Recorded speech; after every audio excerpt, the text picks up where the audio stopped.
How are you? I mean, obviously you look physically bigger. Describe how much your body has changed over the last 6 to 8 months. Really been hitting the gym really hard throughout the week, in the mornings, afternoon. Just working on getting my body right for the next level. But it's not just high school right now, so I gotta get bigger, stronger, faster right now. So I've just been grinding the last 8 months. Is it just natural growth and getting bigger, or did you purposely try to put on some pounds to play defensive line at the next level? Purposely, just a lot of protein, a lot of muscle building, a lot of lifting, really like that. I think you committed, was it right before COVID or right after COVID? It was right after COVID, right? Yeah, it was like March 20th or something like that? Yeah, around there. Do you remember why you committed, and does that reason still ring true today? Really, the morning, the night that I committed, the night before I committed, I was thinking like where I should go, and I woke up that morning and God sent me a sign because my dad unfortunately got hit with COVID, so he was in the hospital. So Georgia's my number one, so I was like, we might as well commit now while I can still tell him. But gladly he beat it, so yeah, it was good. Of course, now we know your dad is a fighter, heavyweight fighter. How did he come out of COVID? Did he have a bad case of it, or was it one of those where he had to summon up a lot of will? It was a bad case. He was in a ventilator. He was in the last stretch, really, but he beat it. He lost a lot of weight too, about 50, 60 pounds. Wow. He was in there for like almost a month or two. How is he better now? I mean, what's his state now? He's great now. Over the summer, he was working out with me, trying to get back in shape. So yeah, he's doing good right now. What does that tell you about the disease? Was that a really early wake-up call about the disease, about this is no joke? Yeah, at first I thought it wasn't real. I thought it was like some government, like publicity something out. But when he really got hit with it, it was serious. I was real happy. Really, I was scared because early in his life he had a kidney transplant. So when he got hit with COVID, I was like, I don't even know if he's gonna make it. So pray each and every night, and God answered my prayers that he made it out safe. Was it important that you wanted to see that you let your dad know you were committed and you were going somewhere before, just in case things took a turn for the worse? Yeah, I had to make him know because he'd been there since I was young too. So I had to make him happy. What did you tell your dad when he came out? Did he know you committed to Georgia, or was that the first time you could look him in the eye and say, I'm going to go play college football here? Really that night I couldn't talk to him because his phone was dead. He couldn't get to his phone, so it was probably like a week after he got in the hospital I was able to tell him. But he was happy. Jonathan, what are your goals for the next level? I know you're going to enroll early. Yes, sir. Why does that make sense to you, and what are you already looking forward to with your college career? Looking to be a star, really. Trying to get in and play. Trying to make it to the big leagues, really. That's my main goal. What do you think motivates you?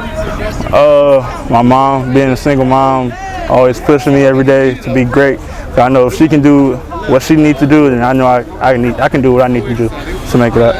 What do you think was the biggest single reason why you chose Georgia? Why was Georgia your number one? Really the connection with Coach Scott. This is a real strong connection, and he's just a real cool dude. He's just good to talk with. He's just not all about football. He connects with you like like my partner. Like I talk to him about anything. So it's not all about football. It's not with him. Not really appreciate that. What's the strength of that commitment like? Do you think you're locked down? Are other coaches in school still trying? And what's your response when they still try to talk to you about a visit? I'm locked in. I don't talk to nobody else right now. I'm Georgia all the way. Did you grow up a Georgia fan? Mm-hmm. So if we would have talked 2 years ago and I would have said, hey man, are you likely going to go to Georgia? What would you have told me if we were keeping it on the low? Really?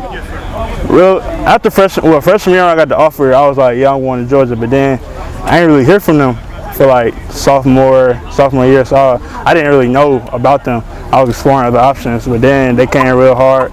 They were saying like they didn't know I was gonna be when I put my size on, so that's why they didn't really recruit me that hard. But Coach Scott let me know everything. Was it something as football as they wondered if you were a defensive end, but then when you kept putting on weight, where you could be a defensive line, a 3 or a 5, is that when they said, okay, this guy's going to be a fit for us? They didn't know if I was going to be an outside linebacker. Like, I was real skinny freshman year, so they didn't know I was going to put on weight. So when I got put on weight and they knew I was going to be a DN, D tackle, I was like, yeah, we need him. Point guard for Douglas County. How's that happen, man? Last year you were what, 6'4", 6'3.5", 250 or whatever? That speaks to your athleticism, right? Yes, really my main sport wasn't football. when I was younger. I was really basketball all the way, but Coach Sully and Coach White, they led me to football. So really basketball helped me a lot on the field as well, with my feet work and my movement. What do you want to be when you report to Georgia in January? Do you want to be 300? Do you want to be 305? What do you think your body will look like? About 280, 285, all muscle up. And when Coach Scott talks to you about what you can be at Georgia, what does he project you to play? A 3, a 5, everything? Really all through the line. He compares me to a lot, like Malik Herring. He compared me to him a lot. But you look like Malik now. Yeah. So, goals for your senior year, what are you going to be at 285 running through the A-gap and B-gap this year? Yeah, I'm aiming for 20 sacks this year. That's what I'm aiming for. And then I think you're going to play some offense. Tell me about your role that you think. Is it tight end? Is it receiver? Is it slot? Where could you play offensively for the Tigers this year? So I could play wherever, really, but mainly tight end. They're going to move me out to receiver a little bit. Not all the time, but mostly tight end. What's your favorite part of playing football? Hitting, making plays, and feeling the enjoyment of the crowd. That really get me hyped up. Jonathan, if you could describe for everybody out there what type of player that's going to go play for the University of Georgia, what type of dog are you going to be? What's the answer to that?